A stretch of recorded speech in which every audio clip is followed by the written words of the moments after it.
Hey there, folks. This is Jackie Sawicki with another episode of Proof of Waste podcast. Today, we're going to be talking to Adrian Shelley of Public Citizen Texas. And as you know, we have to ask every time, please be sure to subscribe and hit the notification button and share. Adrian, thank you so much for being with us today. Can you tell the folks at home who you are, where you came from, and how you got into this kind of activism? Yeah, Jackie, thanks for having me. And hey, everybody out there. My name is Adrian Shelley. I'm the Texas Director of Public Citizen. I've been in that position for a little more than 7 years now. Public Citizen is a national consumer rights advocacy organization. We seek to be the voice of the people in the halls of power. Our headquarters are up in Washington, D.C., and we've got one state office down here in the great state of Texas. Personally, I am from Houston. My background is in environmental law. I got into nonprofit advocacy about 12 years ago. And during that time, I have worked mostly in the kind of public health and air pollution space, looking at the intersection of petrochemicals, pollution, and health. Starting with that interest in my hometown of Houston. Did a couple of years there with an organization called Air Alliance Houston.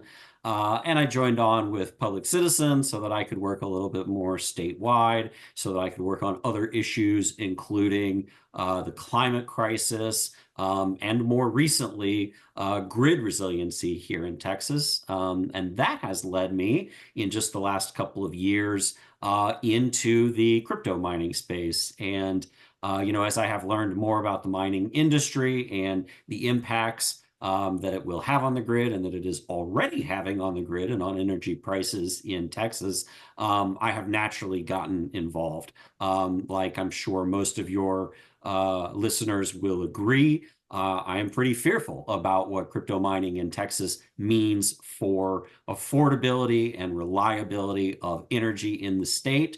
And that is why I have become a critic of that industry. And that's what brings me here today. So thanks again for having me. Awesome. Yeah, thank you so much for your work. Was there a specific moment that you remember in time where you first heard about crypto mining and was like, oh my gosh, or was it like a gradual thing kind of bubbling up in the media? Well, I can tell you the moment that started me on the path to becoming a professional critic. Obviously I had heard about Bitcoin, right? I was, familiar with the idea of a virtual currency. I thought about it kind of like a stock at that point. I understand now that there's some pretty important differences, but I had kind of a passing knowledge of what a cryptocurrency was. Now, what happened that turned me into something of a critic in my professional life was. I want to say it was in the fall of 2022. It may have been a little bit earlier than that, but it was right about the time that our Senator, Ted Cruz, became a really vocal cheerleader for the crypto industry. And people who remember that will remember that it happened kind of all at once, right? Like we didn't hear anything from him about that industry. And then all of a sudden he became, one of its most vocal proponents in Texas. And there's no shortage of critics of Ted Cruz in this state. I think a lot of people feel like he's somebody who is, kind of without principles or without core beliefs and just kind of goes where the wind, or shall we say the money, takes him. So, there was a lot of suspicion about what was behind this sudden enthusiasm for cryptocurrency. But anyway, around that time, articles are being written. People are starting to take notice of the industry's ascension in Texas. And I was contacted by a reporter. I am, a follower of energy policy, and we have advocates who work on the grid here at Public Citizen, and so I got reached out to, just asked for my opinion. What do you think about this industry? What do you think about its potential to impact the state? And that was what led me to start to learn more about it. And, everything I learned concerned me. And so the first public statements that I made about the industry were pretty critical, right? Essentially saying, I don't really see the benefit of mines being located here. Doesn't seem like there's a whole lot of employment. Doesn't seem like we're, making a product that can be sold or consumed here. And the energy use really concerns me. So that was kind of my initial response, and it's just snowballed from there. I got contacted by other folks. I got asked my opinion more regularly. I learned more. I started to follow the industry.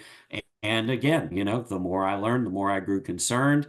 And that has been happening to people across the state, from people who live in a community and find themselves neighbors to a Bitcoin mine almost overnight, to, people who are concerned about where tax breaks are going, and don't want to see us giving away tax incentives to an undesirable industry, to people who are just, justly concerned about electricity supply and demand, and don't see this, giant new kind of gobbler of limited resources as a desirable thing at all.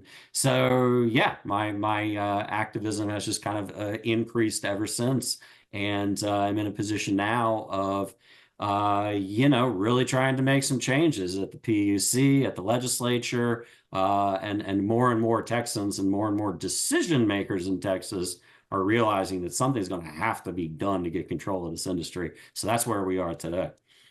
Yeah, and I want to back up a little bit just for folks who aren't familiar. But so in September of 2021, China banned crypto and crypto mining, and they kicked out their miners. There are still a bunch, working against the law there in China, but a lot of them flooded to like Kazakhstan and Kosovo, and then they destabilized their grid, and then they just kept moving more and more westward until here we are. Texas is now number one. And also Governor Greg Abbott, when China kicked them out, said, come to Texas. We have cheap energy in a deregulated market. And Texas is now number one. And I do find the timing of and I know that the grid crash of December 2021 was mostly because of weatherization of fossil fuel generation, but I can't help but wonder, was there a component of it that was promulgated by the influx? Because at first the miners came, and then ERCOT was like, whoa, we got to have some kind of registration system so we know who y'all are. So ERCOT knows who they are, how much they're using. But I do wonder about how much of an impact that the influx of crypto miners had on the Uri grid crash. And by the way, Riot Platforms made $125 million during those days when the Texas grid was really having troubles. Do you have an opinion, or do you have your own kind of suspicions, or is that it was totally like the physical weatherization problem and you think it's... Yeah. So first of all, I think you're right to draw that causation between the industry getting kicked out of China and coming to Texas. And I think you identified the two reasons, right? I mean, there's only two things really that a crypto mining company wants. They want cheap electricity, right? And they want little to no regulation of their operations. They've been pretty open about the fact that that's what they're seeking. And as you correctly said, that's how Greg Abbott and Texas leadership sells the state, right? Come to Texas, it's cheap, and you can do business, right? As Rick Perry famously said, Texas, we're open for business, right? So this is an industry that has really exploded in just the last couple of years. And so it's not that difficult to trace the kicking out of a major slice of the entire pie from China, and that eventually traveling at least a significant amount of it over here to Texas. Winter Storm Uri, February of 2021. I do think that the principal cause that was identified there was a failure of the gas infrastructure, right? And not being able to get our methane gas into our power plants that need to burn them, to make electricity. Gas-fired power plants are still the largest slice of the energy mix in Texas. So I think that is probably the most significant cause, but managing the grid is about managing supply and demand. We identified a failure of supply on the gas side as the principal cause, but that is coupled with very high demand. And, that is from where comes the need to regulate these crypto farms as a source of demand on the grid. We weren't paying a whole lot of attention back in the Uri days. So, people were pretty surprised to learn that company Riot was making $125 million from reselling electricity at jacked up prices while hundreds of Texans were freezing to death in their homes. Those things were happening at the same time. And I don't think we really appreciated, in those moments, what was happening. Now, I will tell you, one of the most powerful images that came out of Winter Storm Uri was the big lit up, empty office buildings in downtown metropolitan areas across Texas, right? Let's remember, this was less than a year into the pandemic. Most of those office buildings were empty, and certainly because, the biggest ice storm in recent history was coming, we were, doubly sure that those big office buildings were going to be empty. But they were on, right? They were visibly on. You could see them lit up from miles away. We gathered tweets from all of the major cities in Texas of people who had taken photos of office buildings and said, look at all this energy that's being wasted while I'm over here freezing in my home. Well, the exact same thing was going on with the crypto mines, right? They were also sucking electricity out of the grid at the same time. We weren't as aware of them at the time. They weren't lit up like the downtown office buildings were, but they were on the grid even back then, and they were a huge source of demand even back then.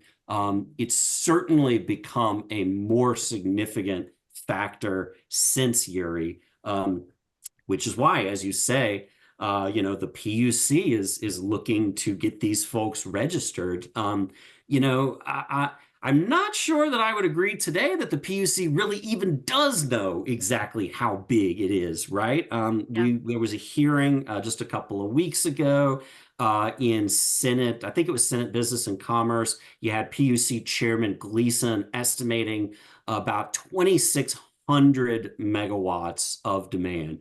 That's a lot of demand, right? 2.6 gigs.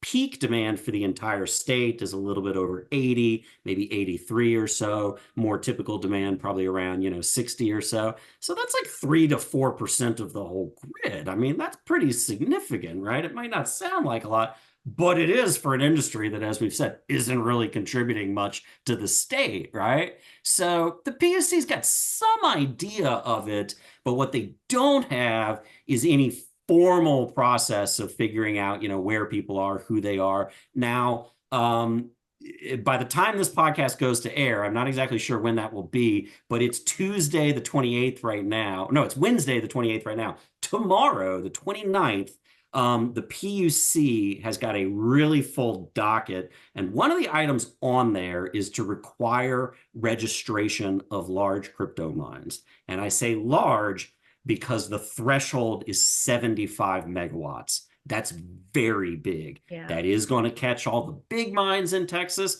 but it's going to miss a whole bunch, and it is way above the thresholds that had been recommended. ERCOT's Large Flexible Load Task Force recommended registration at 25 megawatts. I'm sure you guys have probably talked about the crypto bill from last session, Senate Bill 1751, Senator Lois Kolkhorst. That one had a threshold of 10 megawatts. That's a good limit right there. What we've got now is registration proposed to be required at 75. That's a little too high. But hey, let's acknowledge, right? The PUC knows this is a problem. They're at least trying to take that first step. You get these large flexible loads registered. The next step is going to be to require them to cycle off the grid, at times when that is absolutely necessary. And if some of us advocates had our way, the next step would be to stop paying them for doing that, right? Because Yes. all they're doing is driving up electricity prices, fixing the problem that they're causing, right? Which is bottlenecks and excessive demand. So yeah, that's kind of where it is today. Yeah, I want to talk about you totally hit the things that I was going to ask you about next. But so SB 1751 by Kolkhorst, Nichols, and I always forget the third one. That bill would have capped ancillary service participation at 20%, which we found out during the hearing for that bill that the Bitcoin miners are already over that 20%. So of all the industries participating in demand response and reserve response, they wanted to cap Bitcoin miners at 20%. They're already over that. They wanted to prohibit any further tax breaks, tax abatements. Senator Kolker said, hey, we use tax abatements to incentivize new businesses coming. We're already #1 in Texas. I mean, in Bitcoin mining, we don't need to encourage any more coming. So, and then it would have also mandated transparency, like you said, above a certain megawattage, and then they had to register. So that bill we strongly support, and I have talked to the office of Senator Kolkhorst, and she does plan on submitting something similar.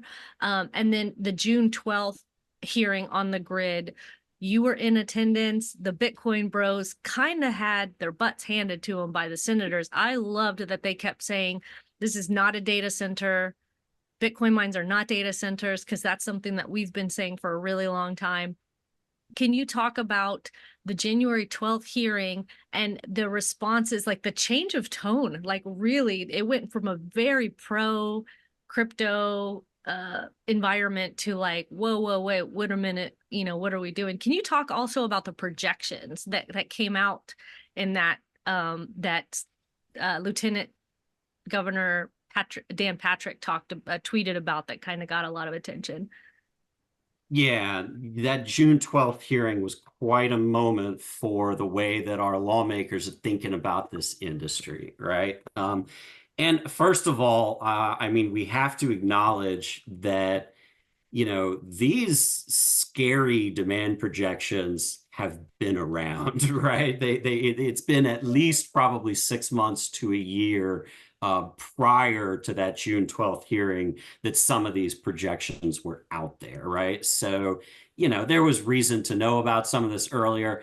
But hey, our senators, they're in the off season. They've got a lot of stuff going on. We can forgive them for not being subject matter experts about all of the issues. That's our job as advocates, right? Is to get them up to speed. And that did happen on June 12th, right? So what finally got their attention was just the frightening demand projections. So we mentioned earlier, we measure demand at a moment in terms of gigawatts, right? A gigawatt is 1,000 megawatts. In Texas, we say that a megawatt is enough to power about 200 homes, right? It's more homes in other areas, but hey, everything's bigger in Texas, even our energy use, right? So we say about 200 homes, a megawatt, 1,000 megawatts for a gigawatt. And then using that number, our normal demand in the state is about, let's say, 65 gigawatts with spikes up to in the 80s, 83 or so. Now, the demand projection that really caught the attention of the lawmakers at that Senate B&C hearing was 130 gigawatts by, I think it was the end of the decade. There was a projection by the National group. I'm blanking on the NERC, the National Energy Reliability Commission. It was a 9-year projection, so a little bit further out. But that doubling of demand from 65 gigawatts to 130 gigawatts in just a couple of years. That is a frightening number. And, if you have followed demand projections in Texas, in the United States, globally even, then you would know that the demand has actually kind of been flat for a couple of years. And there's a few reasons for that. Obviously, the coronavirus pandemic had a significant effect on the global economy, and that caused demand to go down and to only slowly recover. But we also have to acknowledge the really very real contribution of efforts to address electricity demand and to address climate change, right? So you've got, all of our really most populous cities have been writing climate plans. They've been looking to get to net zero carbon emissions. One of the best ways to do that is to limit electricity demand, particularly fossil fuel demand, right? So demand has been static for a while. We've gotten more efficient. Sure, the population continues to grow. But, demand projections were leveled out for a while. Well, that has just been blown out of the water in the last couple of years. And we are seeing these just crazy projections in the future. And generally, there are three sources that are cited as the principal cause, and it is crypto mines, data centers, and artificial intelligence, right? And those three are just not created equal, right? They're very different industries, each from the next. And of those three industries, the reason that we're here today, right? The crypto mines are an outlier in terms of, the problems that we've already described, right? They don't really provide any kind of a product of benefit to the people of Texas or otherwise, right? What they provide is an opportunity for, weird energy market speculation, making people that we, tend to refer to as crypto bros wealthy, right? There's a lot of money moving around in unusual ways. That's about all we can say for this industry, right? We need data centers, right? You say what you will about artificial intelligence.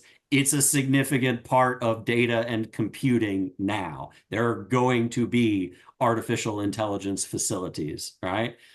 So, we probably have to take a more honest look at the costs and benefits of those industries, but not so the crypto industry. I think we can all kind of agree that it's shady and weird, and we don't really need it in the state. And that's why the crypto bros were so careful to try to, lump themselves in with the data centers, because they know that the data centers are treated differently than the crypto mines. And in fact, I think it was me who had to get up and in my testimony make that distinction, right? A crypto mine is not a data center. It can't be a data center. The computers are not the same, right? Lawmakers, again, they're not experts on this stuff, right? They need that education. I have had multiple conversations since then where, you can see people appreciating for the first time that a crypto mine is just unlike anything else that we see in the state. It's not as if they might change their business model someday in the future and become a data center. That's not happening, right? So yeah, I would say that those were the things that were revealed to lawmakers in that June 12th hearing, is that, demand projections are crazy. It probably impossible to get to 130 gigs in, by the end of the decade, or even in 9 years, probably not possible. And, of the industries that are responsible, they're not all created equal. And that put the microscope on the crypto industry. And I think that culminated in, again, as you correctly identified, the tweet that very same day from Dan Patrick. And it basically laid out those points that I just made. He said, the projection is 130 gigawatts. That's wild. and this crypto industry seems to be a significant driver. We've got to get a handle on this. And again, as you say, Lois Kolkhorst's office is pretty sanguine about their chances on a crypto bill next session.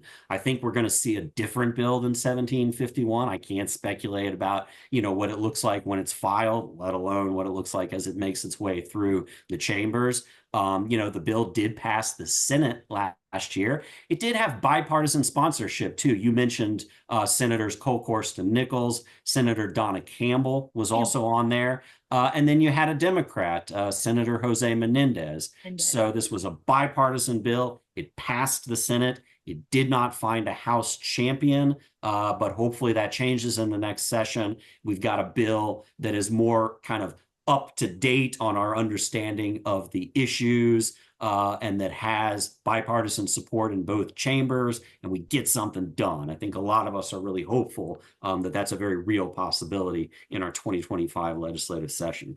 Yeah, and we will definitely include this graph in the final podcast, but it's really important to note that Bitcoin mining completely blows AI and data centers out of the water in terms of energy consumption, so that the Permian Basin is where a lot of this projection is situated, and the vast majority of the industry that's asking for this is Bitcoin mining. The AI and data centers 10%, the Bitcoin mining is 90% of that 50% of that's data centers, AI, and Bitcoin mining. So as I say in every podcast, there has never been a technology created to purposefully waste as much energy and water as Bitcoin mining. There is no such thing as enough. There is no such thing as okay, we've hit our max. Even when all the Bitcoin mines are supposedly mined, they're still going to be using all that energy to transact and add transactions to the ledger. So, and it's completely and totally unnecessary. The second largest crypto, Ethereum, switched from proof of waste, proof of work, to proof of stake, and they decreased their energy consumption by 99%. So torturing locals, wasting a mid-sized country's worth of energy and water, it's a choice that these guys are making because somebody somewhere is making money off of it. Bitcoin mining dwarfs AI and data centers.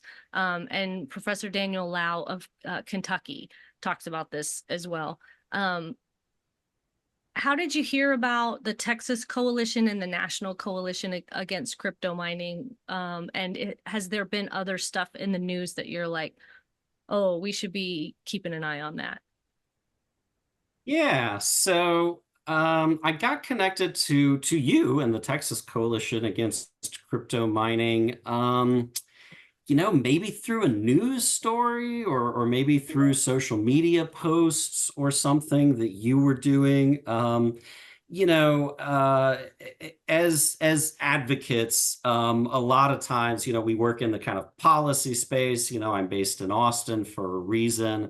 A lot of the folks that we are interacting with on a day-to-day basis are in the policy space, lawmakers, agency employees, that kind of folks. We have some grassroots components to our work at Public Citizen, and we've got some really strong grassroots organizers in San Antonio and Houston, for example.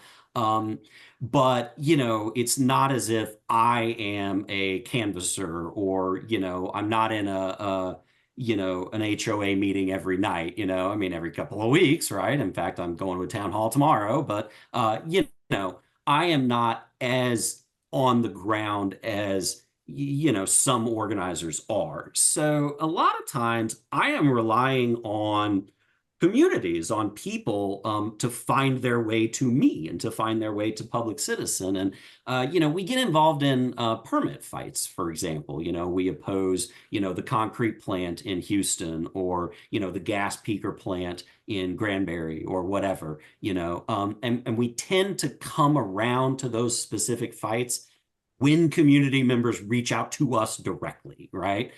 There's too many permits out there. There's too many facilities that are going through the process. We can't cover them all, right? So, we are counting on people to find their way to us. And so, one way or another, I started to learn about you and specifically what was going on in Navarro County. And, because I understood the crypto industry in an abstract way, its impact on the grid as a whole.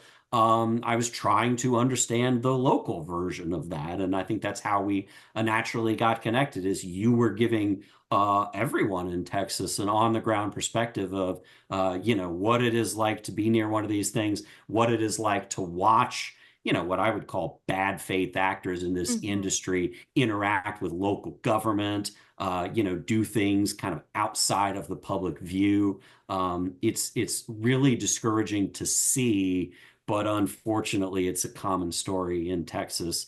So I think that's how we got connected. And then, as I've been around the Texas Coalition Against Crypto Mining, I've been really lucky to meet other people who are also dealing with these facilities.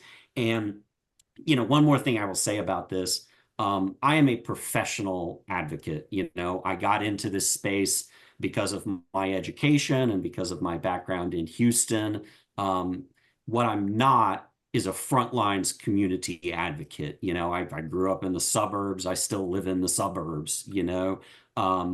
I have a lot of respect for people who are forced into advocacy because they're trying to protect their communities and their families and their lives. These are the people who bring the real passion because they're dealing with existential threats, right? And it's funny being a full timer working with volunteers. Sometimes they don't have the capacity. You got to set up evening meetings and weekends and things, but I am happy to do it because I just respect so much people who are volunteering their time, who are forced into becoming advocates because something awful like a crypto mine has been dumped on their community. So, every time that I have the privilege to meet a volunteer activist, a frontlines community activist, that is somebody who's going to get, as much of my time and my understanding as I can give, because those are the people who are forced to be in these fights, and it's unfair, right? So I'm so happy that I know you and that I know the coalition, because we need, that connection between the front lines communities, the policy advocates like myself. Oh my God, you're getting me all verklempt because I often say I'm really resentful that I've had to fill my brain with all of this, crypto stuff. I'd really rather be doing something else, and I'm not getting paid to do it. So Yeah, I really appreciate that, but yeah, make I me cry while understand. I got makeup on. You know what? I remember what I wanted to ask you. I want to debunk a couple of these really stupid talking points that they use to excuse themselves to justify what they're doing on our Texas grid. So can you tell me why? I thought they were like stabilizing the grid. Like they're large flexible loads. They can just turn off like that. So it's helping us. Right. So that's the first argument that we started to hear, right? Is, we're going to bring stability to the grid. And, that was one of the first things that Ted Cruz told us, right? Noted energy expert Ted Cruz, right? And I think there's two things going on here.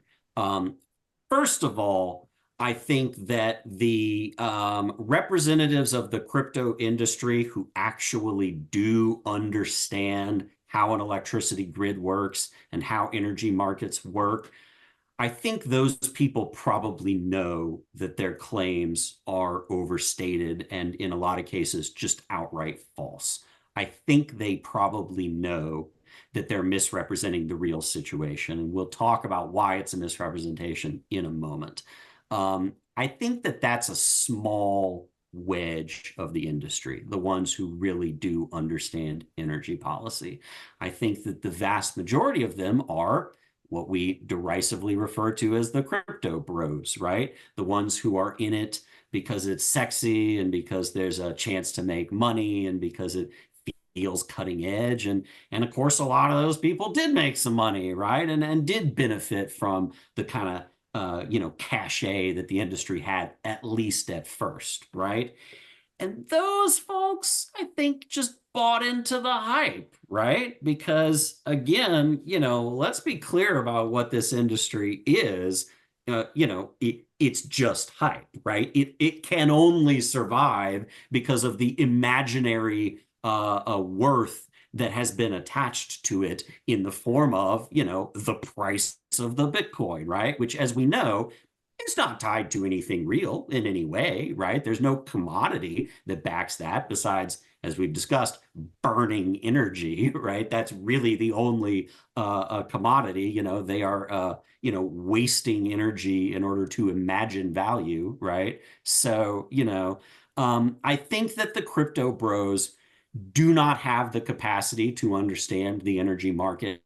They just believe the hype, and it is an easy talking point. It's an easy story to tell. And if you want to believe it, it's easy to not look too deeply into it, right? And, to be fair, it's not a trivial thing to understand energy markets in Texas or otherwise. It's not simple to understand how a grid works.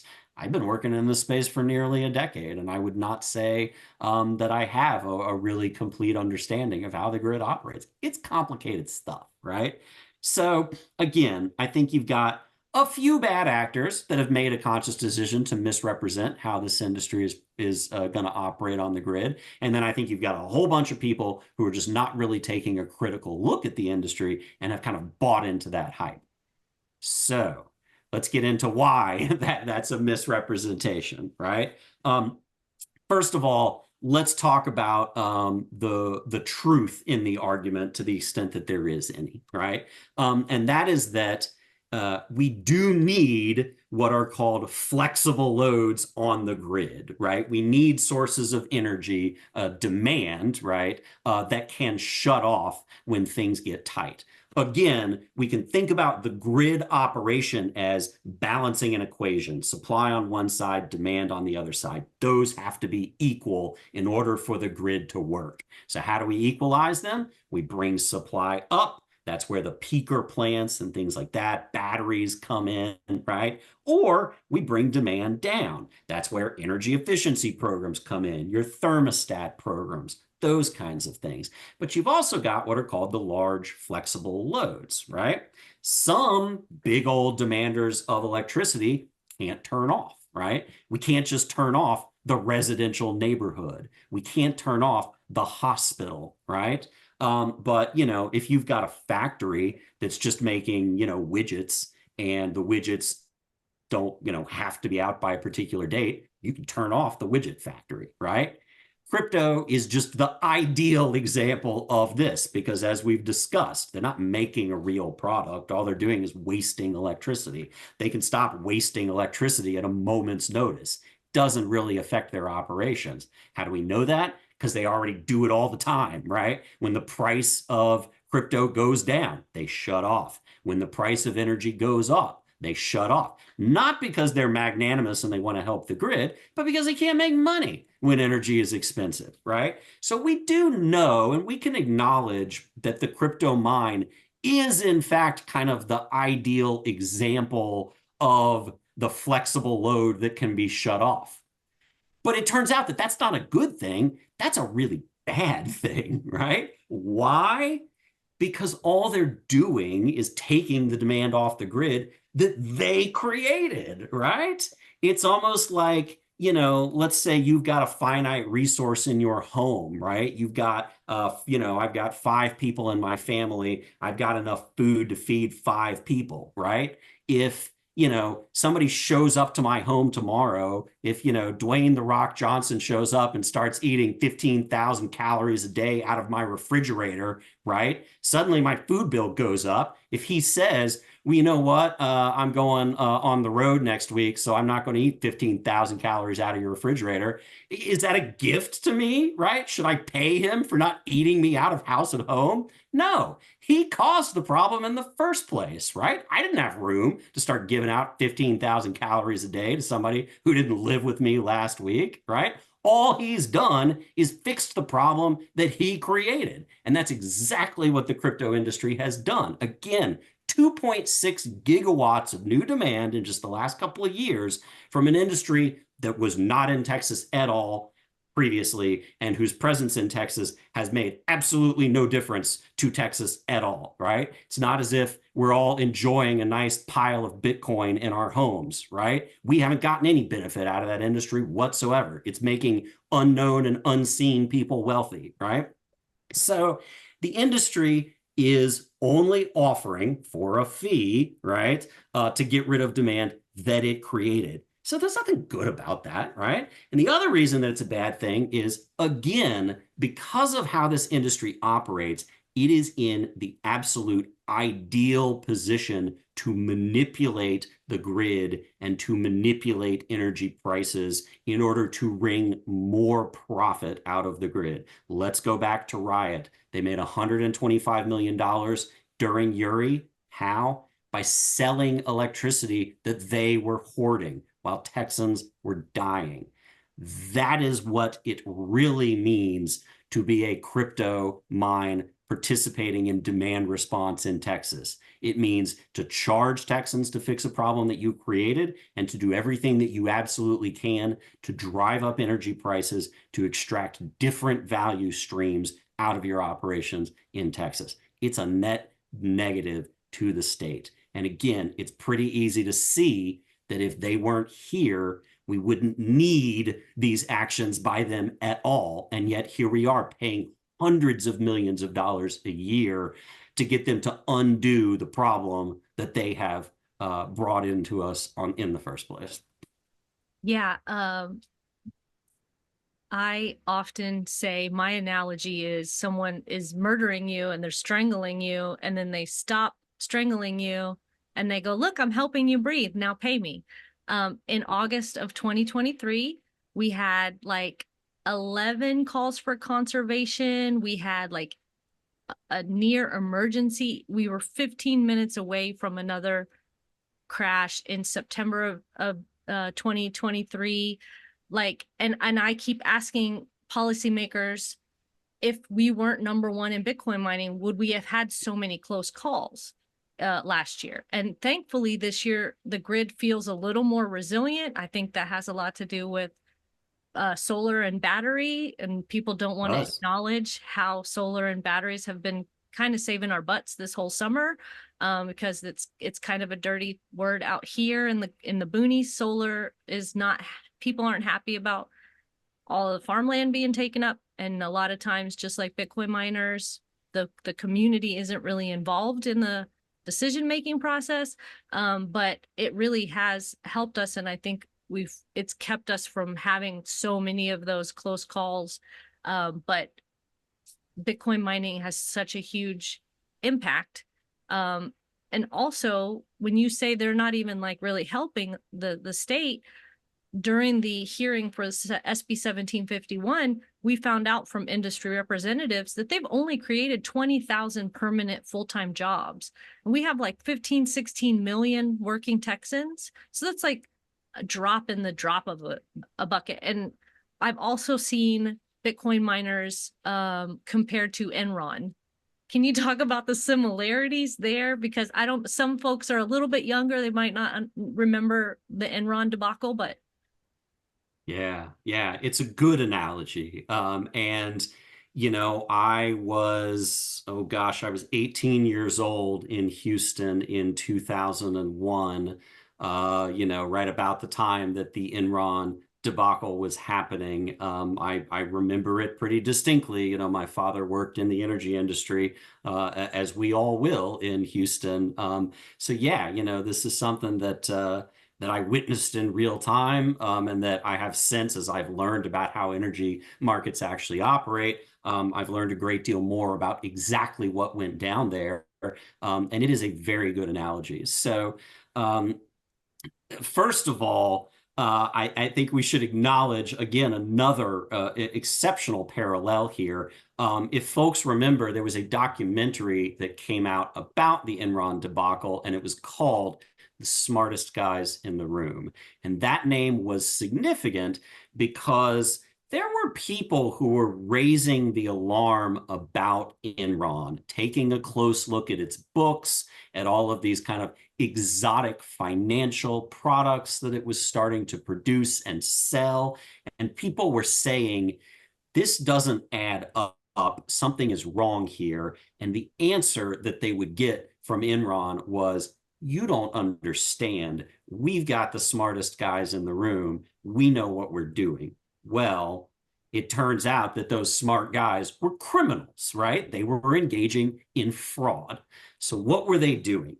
Enron owned or had connections to electricity generation assets around the country, right? Enron was headquartered in Houston, but they had a significant stake in generation in California.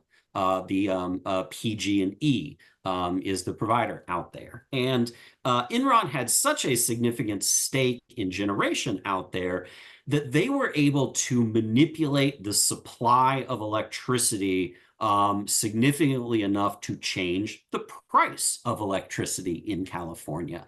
Again, we got to go back to economics, supply and demand, right? If you reduce the supply of a good and the demand stays the same, the price for that good is going to go way up, right?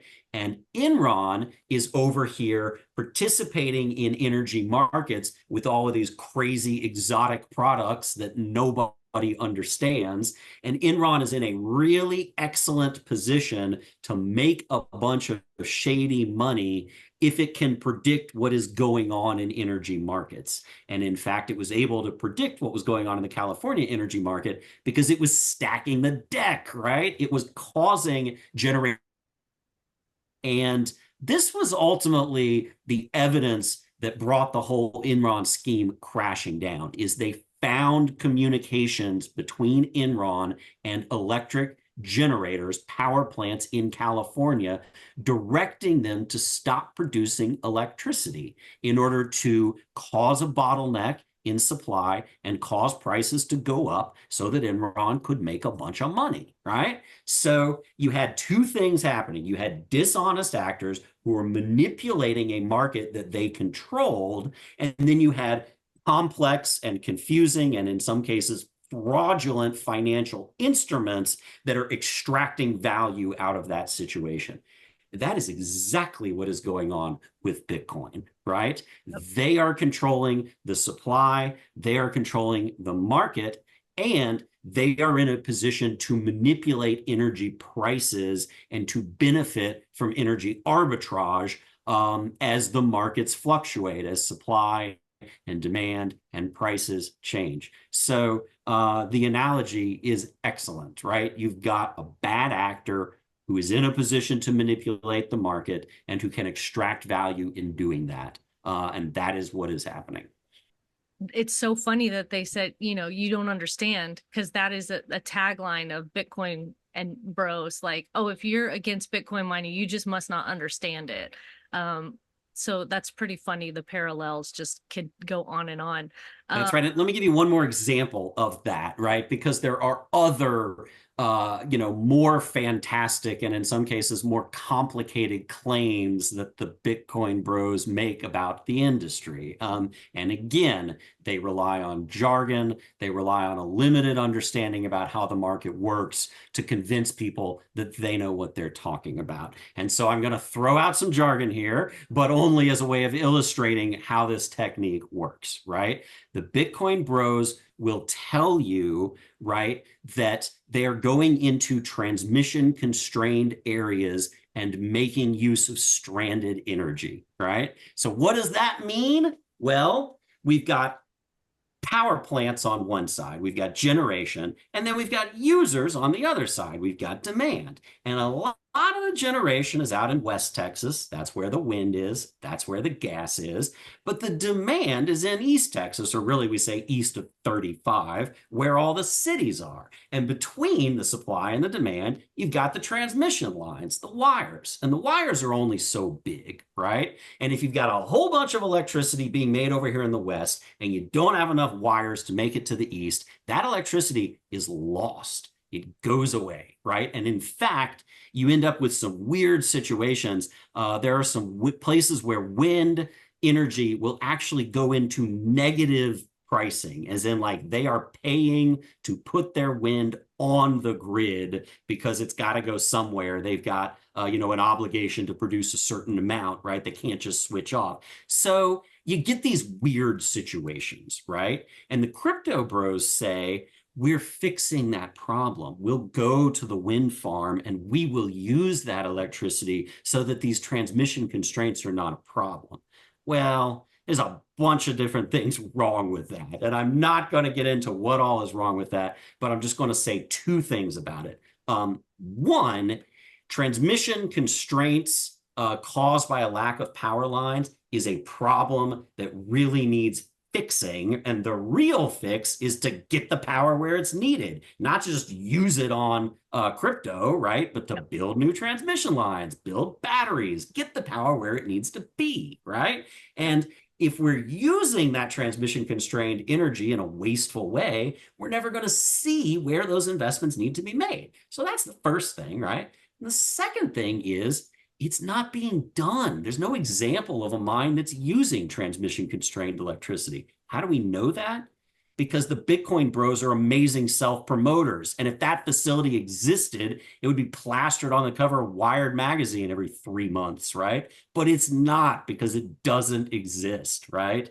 There are a couple of examples of like, oh, this 3 megawatt Bitcoin farm is located next to a solar panel farm. Like there's like 1 or 2 examples of that, right? But it's not really happening. And again, if it were, we would know because the industry wouldn't shut up about it, right? Instead, they just talk about it as the promise of the future. It's not going to be realized.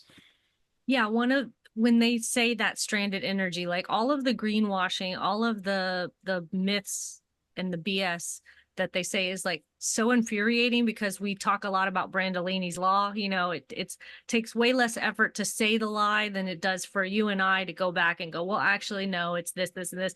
But I always say like Bitcoin is never, ever, ever, ever a solution to anything ever. Real like stranded energy, the solutions to the Texas grid is like conservation and efficiency first and foremost, which like nobody wants to talk about that. It's not sexy, but like, and again, Bitcoin mining is the complete and total opposite of efficiency. It is purposefully wasteful.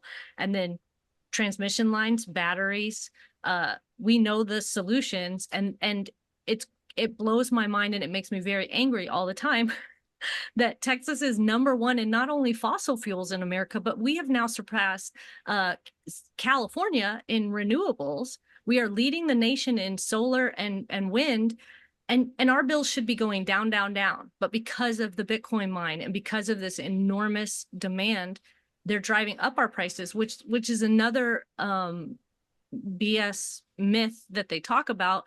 Well, actually, I've heard people say this, we use so much energy that we're actually driving down prices.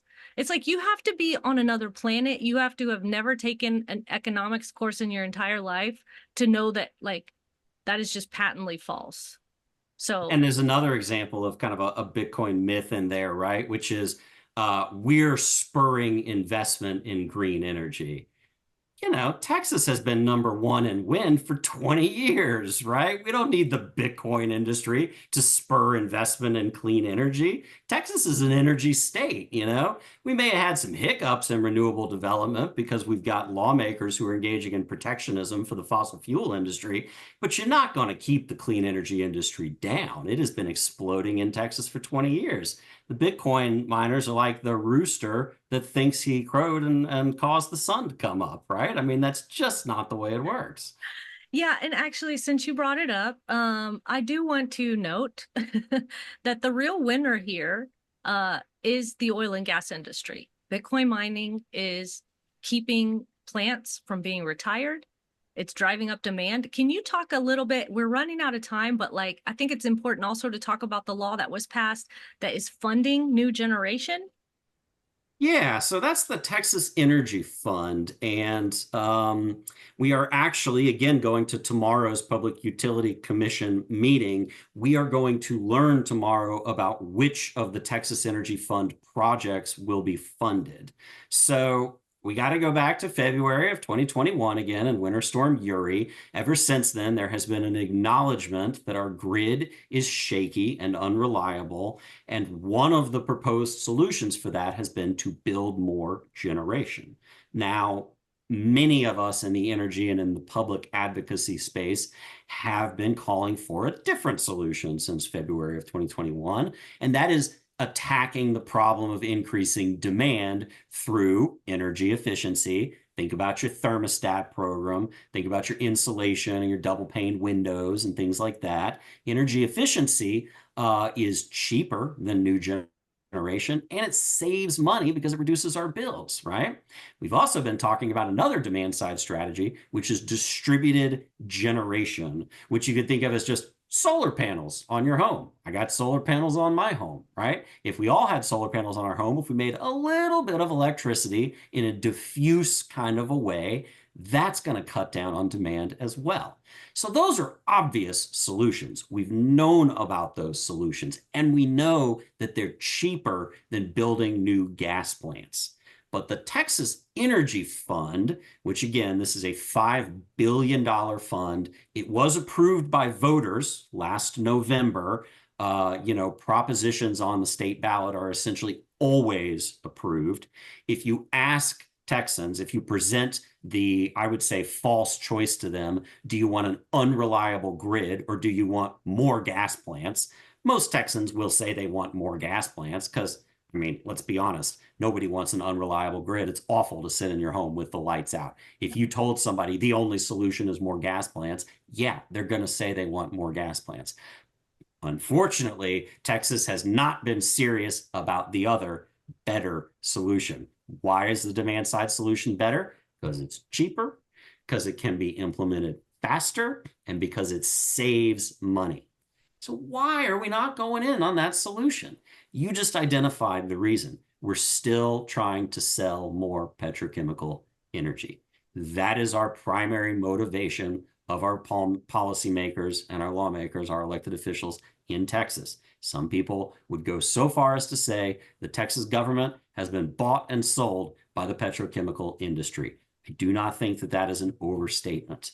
And I think the fact that we absolutely refuse to make the common sense investment in energy efficiency to save you and me money on our bills by using less electricity, the only conceivable reason that we could refuse to do that is that we're choosing instead to sell more electricity because we care more about the profits of the global oil companies than we do about the quality of life and the pocketbooks of average Texans. I really do think it is that simple. And again, let's look at, 20 years ago, Rick Perry was welcoming the wind farms in with open arms.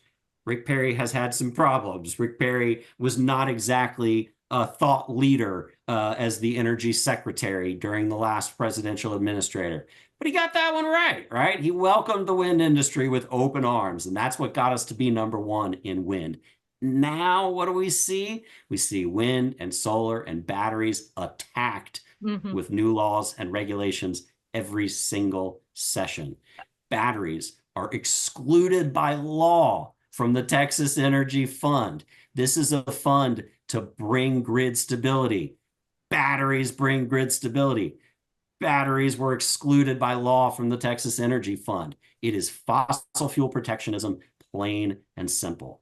That is why we refuse to look at those obvious solutions, because we still want to sell fossil fuel electricity.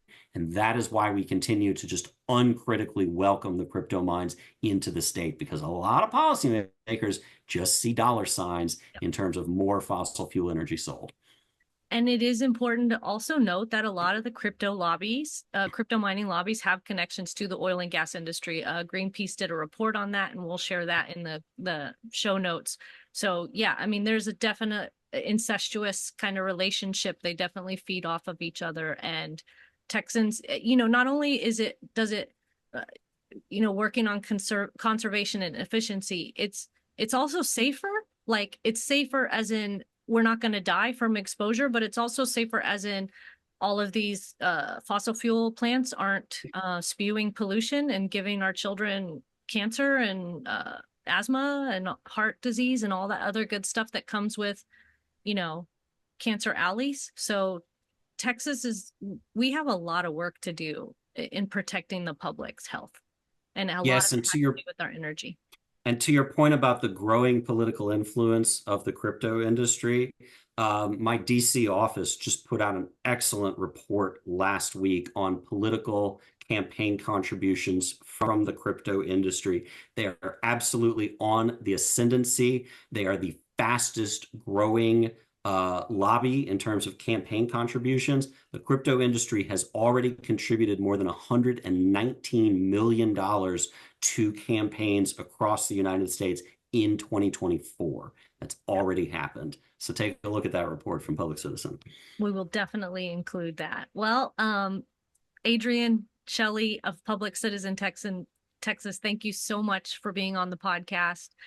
Thank you so much for joining us. Is there any, where can folks find you? Is there anything that you'd like to shout out before we go? Yeah, so Public Citizen's Texas office is headquartered in Austin. We've got organizers in San Antonio, Houston, Austin, and Dallas. You can find us online at citizen.org/Texas. You can find us on Facebook, Twitter, and Instagram at Public Citizen TX.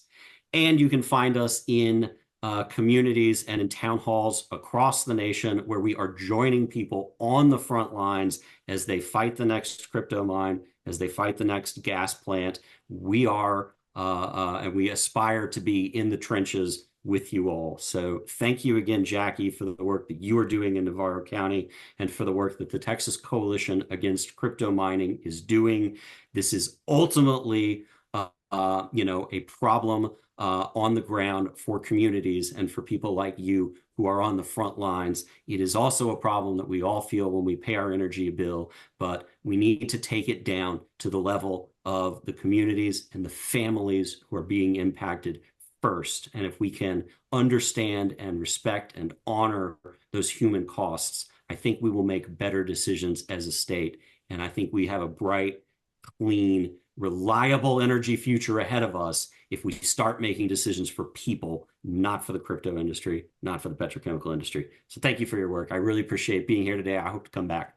Oh my gosh. Amen. Amen. Everything that you just said. Thank you. Adrian Shelley, everyone. This has been another episode of the Proof of Waste podcast. I'm Jackie Sawicki with the Texas and the National Coalitions Against Crypto Mining. We've just talked to Adrian Shelley of Public Citizen Texas. Please be sure, of course, to subscribe and share. And thank you all for joining us on another episode of the Proof of Waste podcast. Thanks, y'all. If anything you saw today makes you want to act, we need your help. Join us.